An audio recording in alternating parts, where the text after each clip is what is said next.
क्षेत्रीय संगठन महामंत्री अजय जामवाल जी, हमारे प्रदेश के संगठन महामंत्री पवन साय जी, हम सब लोग बैठे थे और कुछ काम लोकसभा के हिसाब से हमने तय किए थे। आज उसी की समीक्षा बैठक है और जहाँ तक सवाल है लोकसभा का, लोकसभा में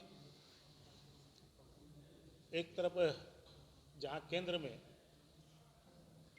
भारतीय जनता पार्टी की सरकार, हमारे आदरणीय प्रधानमंत्री नरेंद्र मोदी जी के किए हुए कार्य, ये प्रमुख मुद्दा होगा। और चूंकि छत्तीसगढ़ में चुनाव होना है, नई नई सरकार आई है, जनता के समक्ष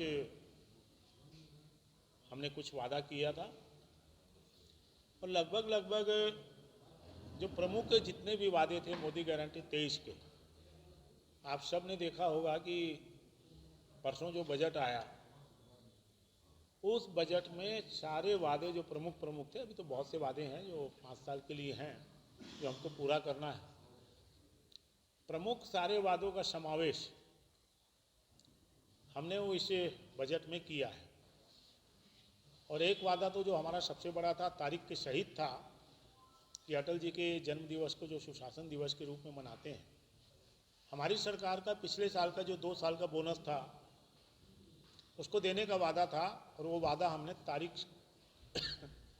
के हिसाब से ही हमने उस वादे को निभाया है। तो आम जनता का जनमानस बना हुआ है कि छत्तीसगढ़ में 11 की 11 लोकसभा सीट में भारतीय जनता पार्टी को जिताना है। लेकिन उसके बाद भी हम कार्यकर्ता आधारित पार्टी हैं और हमारा मूल मंत्र है कि चाहे हमारे परिस्थिति अनुकूल रहे, संपर्क, संवाद, परिश्रम, ये हमारी पार्टी का मूल मंत्र है। और इसीलिए हम चुनाव को चुनाव के हिसाब से लेते हुए आज की बैठक में सारे मुद्दों पर विचार करेंगे। और चूंकि मुझे पार्टी के द्वारा 4 लोकसभा का एक जो क्लस्टर बना है, जिसमें बिलासपुर, अंबिकापुर और कोरबा और रायगढ़, इसका प्रभारी बनाया गया है। और मेरे साथ हमारे प्रदेश के गृह मंत्री रहे हुए पैखरा जी, ये मेरे साथ हैं चारों लोकसभा में। और जसपुर के जो हमारे पार्टी के वरिष्ठ नेता हैं कृष्णा राय जी, हम तीनों मिलकर कि चारों लोकसभा को के प्रभारी के रूप में निरंतर हम लोग इस अभियान में जुटे रहते हैं कि इस चारों लोकसभा को हमको जीतना। और उसी के लिए आज मैं अंबिकापुर आया हूं और कल कोरबा की मीटिंग है। अंबिकापुर लोकसभा की प्रबंध समिति और अब अंबिकापुर लोकसभा में 8 विधानसभाओं की प्रबंध समिति, जिसमें करीब 200-250 हमारे प्रमुख आदमी, उसकी बैठक के लिए मैं यहाँ पर आया हुआ हूँ। हमारे अंबिकापुर संभाग के प्रभारी राजा पांडे जी और अंबिकापुर लोकसभा के प्रभारी हमारे जो बिलासपुर के सांसद रहे लखन साहू जी, और अंबिकापुर लोकसभा के संयोजक कमल भान जी, चाचा शाह पावले जी और संयोजक कमल भान जी, सह संयोजक अखिलेश सोनी जी, साथ में अभी हमारे सारे वरिष्ठ नेता भी हैं, विधायक विचार विमर्श करेंगे। लोकसभा चुनाव को लेकर भारतीय जनता पार्टी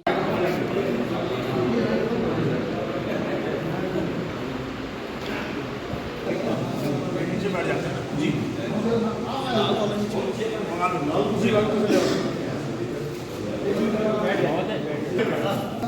सब लोग बैठ जाओ।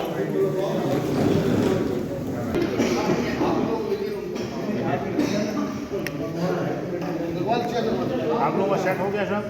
जी जी। अखिलेश, ये पर्याप्त समय है, मेरे को जल्दी नहीं है, लेकिन थोड़ा सा इसको आगे करो ना। कार्यकर्ताओं को प्रवास कर रहे हैं। और उसी के लिए मेरा प्रवास। अब आप लोगों को कुछ पूछना पूछिए। एक सवाल था कि अंबिकापुर मेडिकल कॉलेज के क्या था, अभी आप लोग बजट पेश किए, उसमें 50 लाख दिए हैं, उसी में सुपर स्पेशलिटी हॉस्पिटल देना है और भवन देना है, उतने पैसे में मैं ऐसा समझता हूँ, थोड़ा सा बजट की प्रक्रिया अगर आप जान जाएंगे तो मैं ऐसा समझता हूँ ये प्रश्न ही उपस्थित नहीं होता। देखिए, कोई भी चीज़ निर्भर करती है कि बजट में उस योजना का समावेश है कि नहीं है। अगर बजट में समावेश है, अब जैसे 115 करोड़ रुपये आप बता रहे हैं, 115, मेरी बात सुन लीजिए, 115 हो, 20 हो, 50 हो, आप उसमें क्यों जाते हो अमाउंट में? तो वो कोई एक साल में तो लगना नहीं है। नहीं नहीं, वो एक साल में तो लगना नहीं है। देखिए, उसकी डीपीआर बनेगी, उसकी प्रशासनिक स्वीकृति होगी, उसके टेंडर होगा, तो इसलिए टेंडर की प्रक्रिया तक जितनी राशि है समावेश है। और जहाँ तक सवाल है सारे मेडिकल कॉलेज का, सारे मेडिकल कॉलेज को हम पूर्ण रूप से व्यवस्थित करेंगे। भले ही हमको विरासत में कर्जा मिला है, खाली खजाना मिला है, लेकिन हम भ्रष्टाचार पे अंकुश लगा के, हमारे स्रोत को बढ़ा के, हम सारी हमारी मोदी गारंटी 23 को भी पूरा करेंगे और सारा जिस पिछली सरकार में आधारभूत संरचना शून्य हो गई थी उसको भी खड़ा करेंगे। ये सारा विषय हमारे यहाँ पार्लियामेंट्री बोर्ड करती है कि कौन प्रत्याशी होगा। प्रत्याशी के बारे में खासकर 3 जो हमारे सांसद थे वो विधायक बन गए। अंबिकापुर से रेणुका जी, बिलासपुर से हमारे अरुण साहू जी, और रायगढ़ से गोमती शाह जी। और एक सीट बस्तर और कोरबा पिछले बार हम हार गए थे। तो 5 सीटों के बारे में मुझे ऐसा लगता है कि जल्दी ही प्रत्याशी घोषित हो जाएगा और कार्यकर्ताओं से रायशुमारी होकर पैनल जो है दिल्ली गया हुआ है और अब ये अंतिम निर्णय उस पर पार्लियामेंट्री बोर्ड करेगा। कहना हुआ है 5 साल तक सीएम के दावेदार, डिप्टी सीएम, मालूम नहीं कौन कौन से पद में है। थोड़ा बहुत उनसे भी तो प्रश्न कर लो ना, 5 साल में उन्होंने क्या किया। अरे रेणुका जी बोली थी 5 साल में अपने डिप्टी सीएम थे, सीएम के दावेदार थे, मालूम नहीं कितने महत्वपूर्ण पदों में थे, सर्वे सर्वा थे। हमको तो आया 1 महीना हुआ, 1 महीने में आप हमसे बोल रहे हो 5 साल उन्होंने क्या किया। थोड़ा सा उनसे भी तो विचार विमर्श कर लो ना। ऐसा देखिए, लाइसेंस देने नहीं देने का, देखिए रीजनल कनेक्टिविटी अगर इस देश में किसी ने परिकल्पना की तो इस देश के प्रधानमंत्री जी ने की। और जब हमारी सरकार थी इस रीजनल कनेक्टिविटी का एग्रीमेंट हमने किया। सब तरह बाउंड्री वाल बनाना, ये करना, ये 18 से पहले भारतीय जनता पार्टी की सरकार ने किया। फिर उसके बाद कांग्रेस की सरकार आ गई तो पहले तो ये रीजनल कनेक्टिविटी के लिए खुद ही टेंडर किए, टेंडर में सफल नहीं हो पाए। और जहाँ तक सवाल है रनवे बढ़ाने का, इसका बढ़ाने का, लाइसेंस की प्रक्रिया का, तो 5 साल की सरकार जो सुस्त रही उसके कारण काम आगे नहीं बढ़ पाए। अब काम करने वाली सरकार आई है, अब आपको परिणाम दिखेंगे। तो आने वाले समय बताएगा कि चिंतामणि जी मूलतः भारतीय जनता पार्टी के स्वभाव से हैं और भारतीय जनता पार्टी में आज हैं। मैंने पहले ही बोला इन सारी बातों का निर्णय हमारा पार्लियामेंट्री बोर्ड करेगा। वाला प्रमोद जी बता रहे थे कि जहाँ जहाँ वो गए, जहाँ जहाँ पैर पड़े संतन के तहाँ तहाँ बंठाधार, तो 825 से लीड किए। अभी हम लोग 1,92,000 से आगे हैं। ये 8वां विधानसभा में, लोकसभा में राहुल गांधी आने के बाद मुझे उम्मीद है कि ये आंकड़ा और पार हो जाएगा। कहने मतलब स्टार प्रचारक हैं राहुल गांधी। हाँ, स्टार प्रचारक आपके राहुल गांधी नहीं, हमारे स्टार प्रचारक तो हमारे पास पर्याप्त स्टार प्रचारक हैं।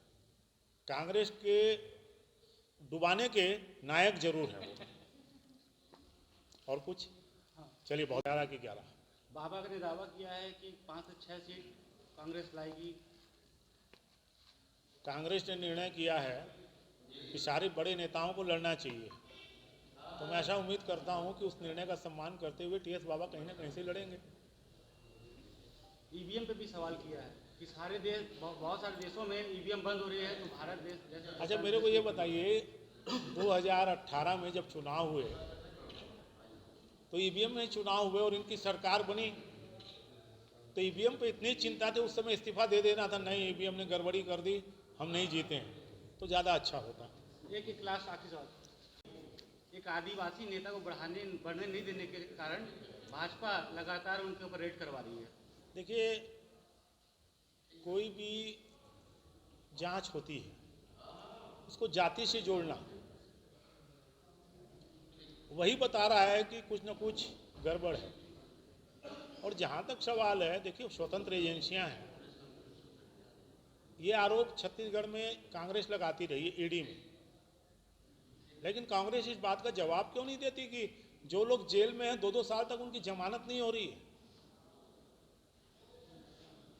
वो आदिवासी मंत्री बोलते हैं, मैं नहीं जानता कि, क्योंकि वो एक स्वतंत्र एजेंसी है, कौन से कागज हाथ में लगे हैं, कितना नकदी लगा है, क्या नहीं लगा है, वो तो अप्राइजल जब रिपोर्ट बनेगी टैक्स एविजन की, तो उनके पास पर्याप्त अवसर होंगे कि अपने आप को प्रमाणित करने का। और 4 साल के बाद सारा केस लगभग डिस्पोजल हो जाता है, उस समय उनको बोलना चाहिए, अगर वो बरी हो जाए तो, कि मेरे को तंग किया गया है। पहले से क्यों बोल रहे हैं? बच्चे पढ़ते हैं, तो क्या माना जाए कि प्रशासन इशू खुलवा नहीं पा रही है? नहीं, देखिए इस विषय के बारे में मुझे बहुत जानकारी नहीं है, लेकिन हम ऐसा मानते हैं कि सारे स्कूल के जो बच्चे हैं उनको पढ़ाई पूरी तरह से हो, सारे मामले का परीक्षण करके उसका निराकरण हम जल्दी करें।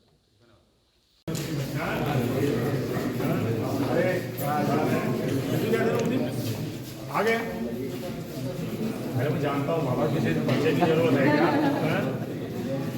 क्या हो? हाँ भाई चलो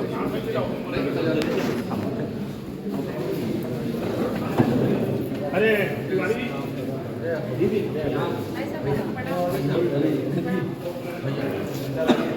अरे लालू भाई